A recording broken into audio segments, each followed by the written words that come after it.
cette fois, on va creuser cette escalade entre Paris et Alger, les reproches dans tous les sens, les déclarations médiatiques, ça devient vraiment chaud. Saïd, qu'est-ce qu'on reproche du côté de l'Élysée, du côté de Macron? Et est-ce que c'est ça le fond du problème?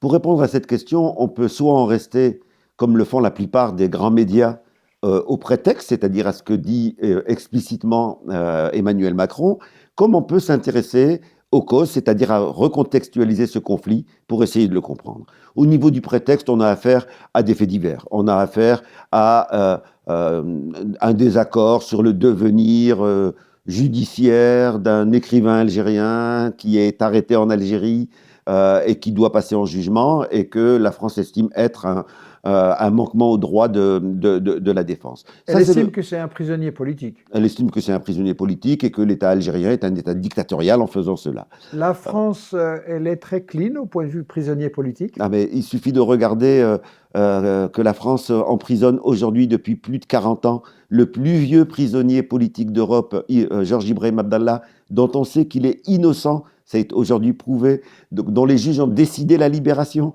et que l'État maintient quand même en prison. Donc là, on est sur du deux poids, deux mesures, donner des leçons à l'extérieur tout en ne l'appliquant pas à soi-même. Et Macron, il fait ça pour plaire aux euh, États-Unis, pour Israël, Pas du pourquoi? tout, pas du tout. Macron est devant une réalité, c'est là la dimension des causes et pas du prétexte. La dimension des causes, c'est de regarder ce que devient la présence économique française en Afrique.